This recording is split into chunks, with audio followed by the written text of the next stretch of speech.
All right, here we are, episode 9 of Theater School Rejects. Episode 9, Electric Boogaloo. Doesn't work as well when it doesn't rhyme. No. Is there any dances that end in 9 or ein?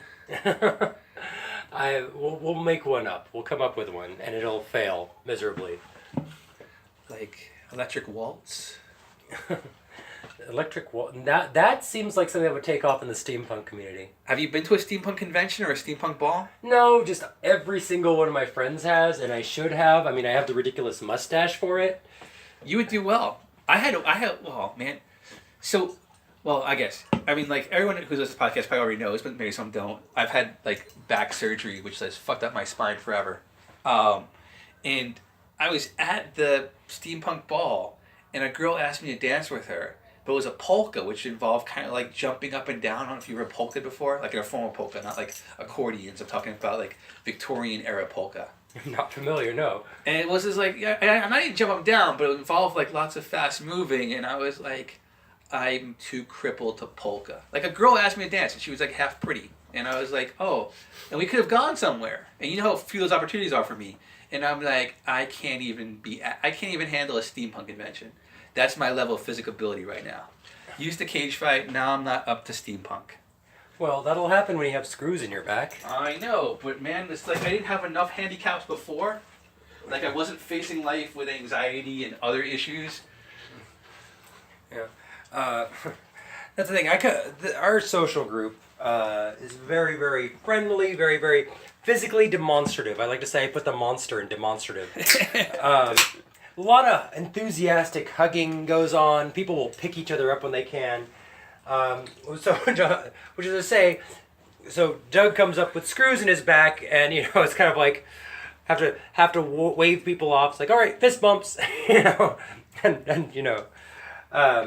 So I could see how a dance, especially a polka. Now I want to see a steampunk polka. That actually sounds fascinating to me. Oh, I think you would love it. We gotta get you into. Oh man, I wish you had a car. Well, actually, you're in Pasadena now. Yes, indeed. But unfortunately, you can't come to the swing dancing on Saturday nights because you work in a club. Yes, unfortunately, Thursdays, Fridays, and Saturdays are pretty much off the menu because I work at the douchey club.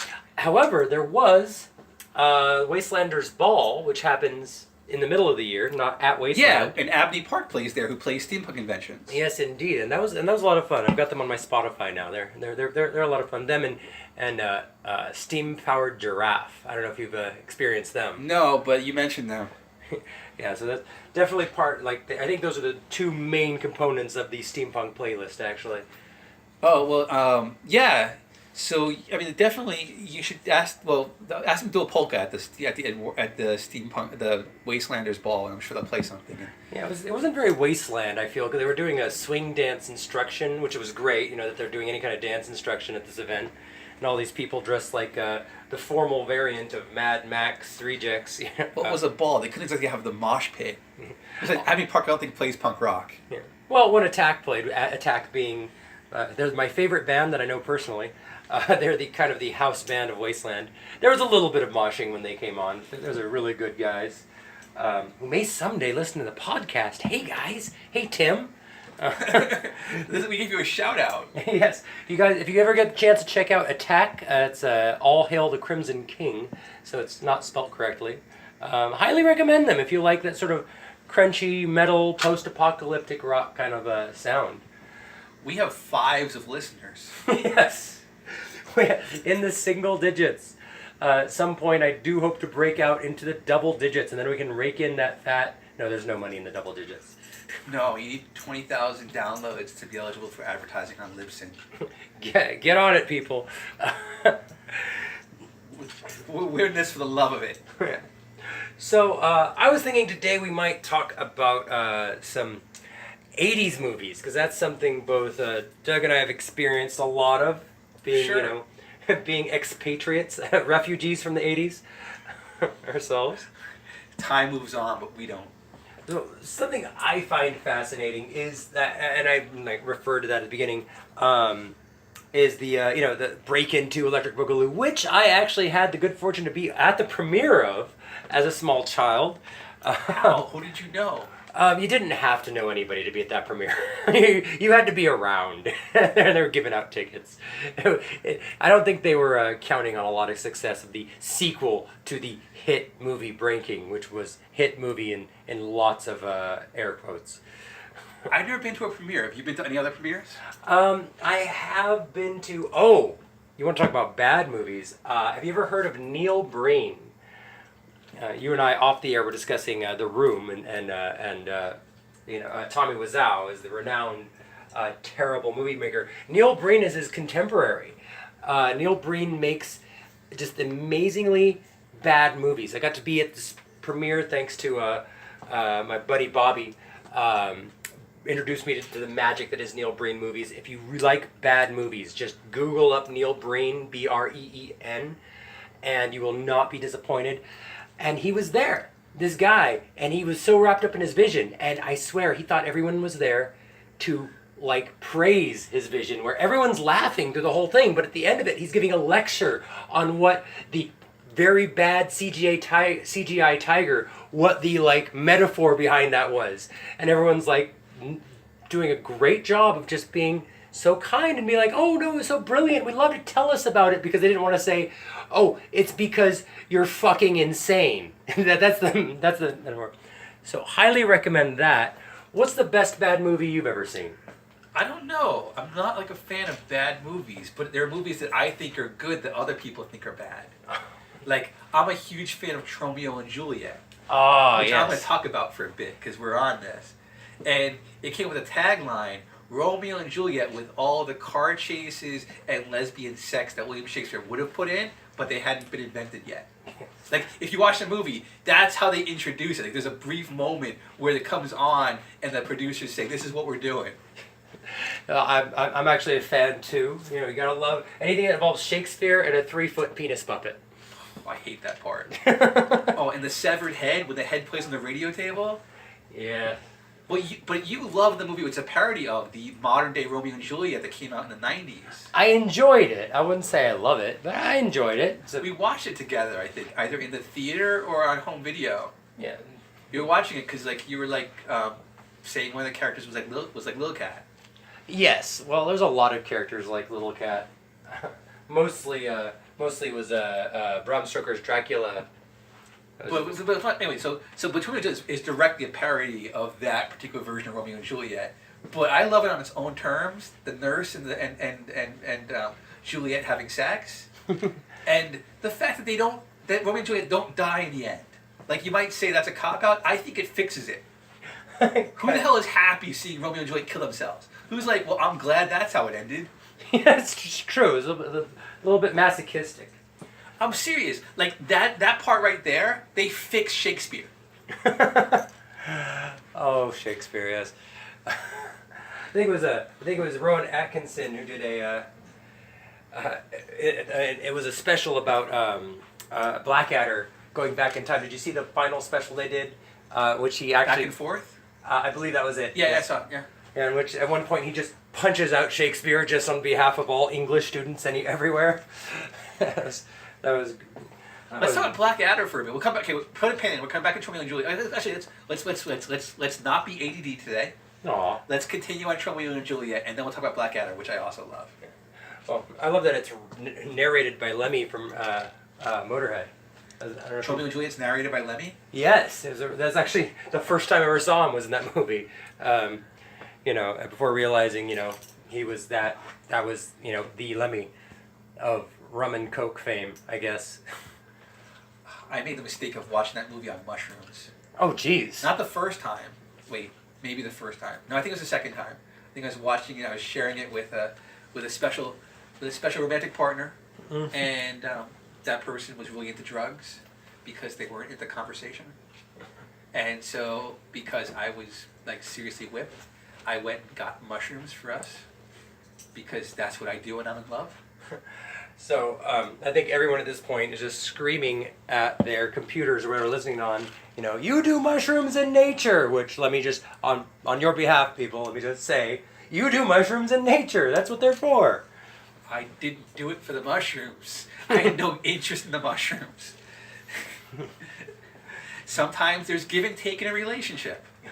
Sometimes you gotta listen. Sometimes you gotta take mushrooms and buy them from a drug dealer. In theater school, as it happened. He was a really good actor, by the way. That's actually a really good subject for theater school rejects. Anyway, the person I got the drugs from was an actor and a drug dealer. Because, that's what people do. Theater school. Oh, man. Anyway, Tromeo and Juliet. So don't watch that on acid or mushroom. That's a terrible idea. I can imagine that 3-foot penis puppet alone would be... I can understand your Traumatic. Well, it lives up to the production company's name, Troma. Oh. Makers of such fine movies as Toxic Avengers 1, 2, 3, 18, and 52. I don't know how high they've gone. I haven't seen it. Have you? Okay, well, let's play a game. So, name three Troma movies that are not Toxic Avenger. Oh, okay. Oh, on the spot even. That's what makes it a game. Oh, okay. Troma. See, all I could think of is one half of Troma, the producer. He was actually in Guardians of the Galaxy. That's all. I keep just imagining his cameo. Yeah, that's not what I'm talking about. Not Andy Kaufman. It is, I think, Andy. Lloyd Kaufman. Lloyd Kaufman, and then. And someone else with a Red Sea pedestrian type name. You're buying time and it's not working. It's not. Because some of them. Okay, Samurai Cop. That's not what it's called. Sergeant Kabuki Man, NYPD. That's what it's called. Sorry, I was thinking Mystery Science Theater 3000 riff of Samurai Cop. Both of those movies exist. What is this world even? That's one. Okay. And I don't get Tromeo and Juliet because we're just talking about it. I give. But you got to name at least two. So I'm trying to think of the right name. I think it's Cat Girls from Outer Space. Oh. Okay, I'll give it to you. I think it might be Teenage Cat Girls from Outer Space, but it's right there. And Teenage Cave Girl. No, or is that just a really bad movie? Okay, it's hard to tell. No, it's not one I know of. I don't specifically know that as. I'm trying to think I watched Teenage Cat Girls.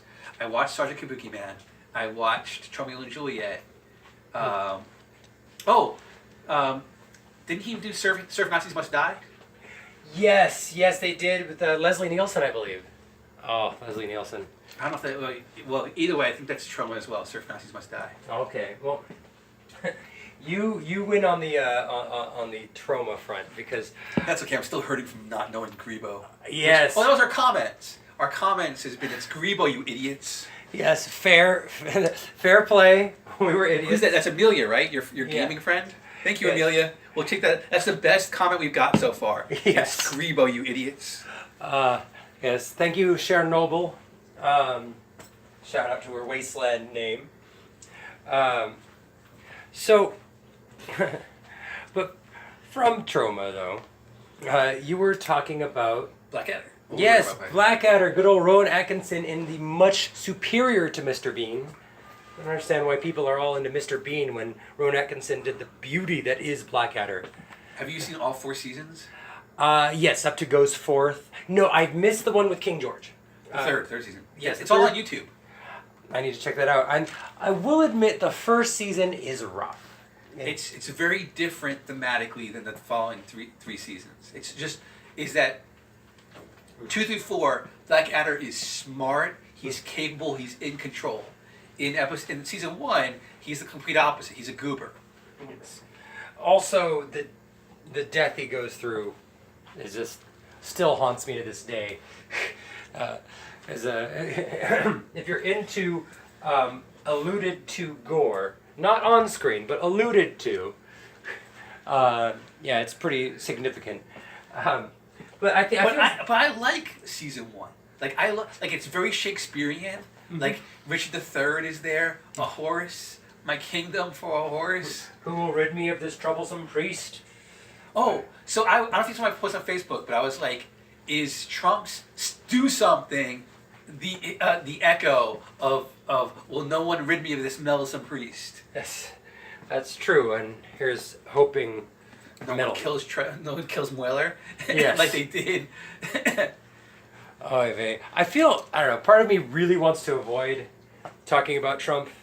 No, but just the do something. And didn't that strike you? Like, did that parallel come to you?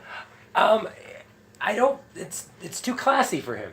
It's too that anything written about like a character of that gravitas of that that depth. I don't feel applies. I feel it was just I can't draw parallel to Shakespeare and Twitter rumblings. No, but like his followers are crazy. Do you think like that it crossed his mind that if he tweeted out do something that one of his followers might do a little assassination? Okay, I do see that. Maybe some of these Second Amendment people will have an answer. The freaking neo-Nazis who killed that girl in Charlottesville. Yeah. I'm like, do you like, do you think? I mean, like, whether it was intentional or not, do you think it was? Well, I mean, obviously, do you think he had any intent when he wrote that somebody, not like necessarily the Republican Party, but one of his crazies might solve the problem for him? Oh, absolutely. I mean, there's no disappointment in Trump because there is no bar. The bar is underground. It's like what's the worst possible thing he might do? Yeah. Anything. Yeah. There's no well. Well, I think the bar is what I put in my novel, Necromancer in Chief, where he entices North Korea to nuke all of California so he can absorb all the dead souls and become the most powerful necromancer in the world. Spoiler. That's his plan. Yeah. It doesn't achieve it, but that's the plan. That's a plan so evil that Jared Kushner says I can't go along with it. Oh. So, spoiler, he kills Jared Kushner. The book is good. Have you read any more pages? No. We had a deal. I know. I'm working on it. It's on the plate. It's on the intent. I don't believe you. Because it's been 2 weeks when I reminded you, and you haven't read anything in 2 weeks. Admittedly, you've been moving, but it's on your phone. There's a lot going on. We've got the show coming up. For those of you who don't know, we've got it. We record these in batches, so last time we mentioned the upcoming show on the 22nd. It is still upcoming. Don't tell them we recorded in batches. That's a trade secret. I don't think we have a lot of trade secrets. I think if anybody listens carefully, well, we'll just be grateful that they listened carefully. On that note, thank you for listening. Thank you indeed.